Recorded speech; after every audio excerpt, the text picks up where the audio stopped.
Hello, my name is Noah Andrews, and I read The Institute, a horror science fiction novel. The reason I chose this book was very simple, but bad advice in not just literary circles, but also life. I actually chose it because I thought the cover was extraordinarily lovely. Look, I don't know, I've always kind of liked the idea of trains and people in trains. On top of that, the author, Stephen King, is one of my favorites, and I've collected nearly every book of his. I have a shelf right over there. I was in, 5th grade when I started. I used to find his work so enthralling as an individual piece of art, but every work added on to a larger story. Many people think King's works are strictly horror, when in actuality, he has a vast amount of diversification in his style. For example, in an interview with, I want to say Conan O'Brien, I can't remember, King shares a story about this one instance where he was in a grocery store in Florida shopping when an elderly lady came up and asked if he was Stephen King.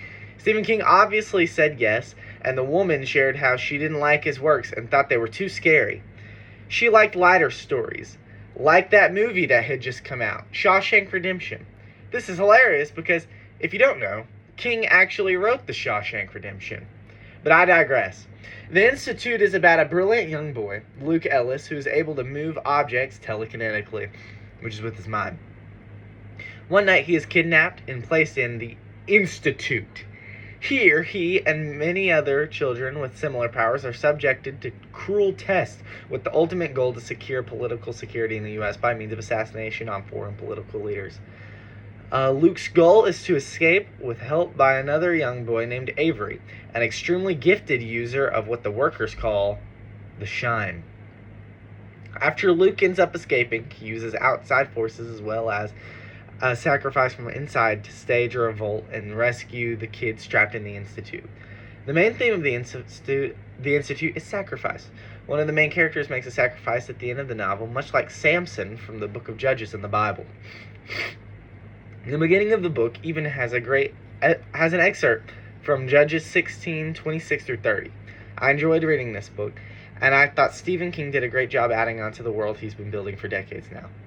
Essentially, most of King's books are linked through the Shine and the villains of King's universe, using characters Shine to bring down the Dark Tower, which would put an end to the whole multiverse. You can read the main story in King's magnum opus, the Dark Tower series. This ropes everything together. I believe even in the new additions to his work, King adds on more layers onto this grandiose piece of literary art. I thought the allusion to Samson was well adapted, occurring much like the man himself, and I loved the sacrifice even though it broke my heart. Here's an excerpt from Judges. Samson said to the young man who is leading him by the hand, "Lead me where I can feel the pillars supporting the temple so I can lean against them." The temple was full of men and women. All the leaders of the Philistines were there, and about 3,000 men and women were on the roof watching Samson entertain them. He called out to the Lord, "Lord God, please remember me. Strengthen me, God, just once more.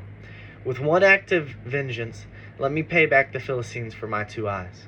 Samson took hold of the 2 middle pillars supporting the temple and leaned against them, one on his right hand and the other on his left. Samson said, "Let me die with the Philistines." He pushed with all his might, and the temple fell on the leaders and all the people in it. And those he killed at his death were more than those he had killed in his life. This book is like a lot of King's writings, but especially like the book The Shining. And if you enjoyed that book, I would highly recommend continuing to read King, or even just this book, to peel back another layer of its King-like uniqueness. I think anyone who enjoys politics and conspiracy theories a little more than they should would really enjoy this book.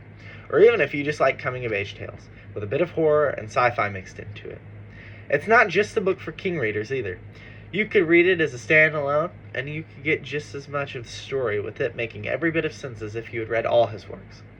Thank you for taking the time to watch, and I strongly encourage you to check out Stephen King's The Institute.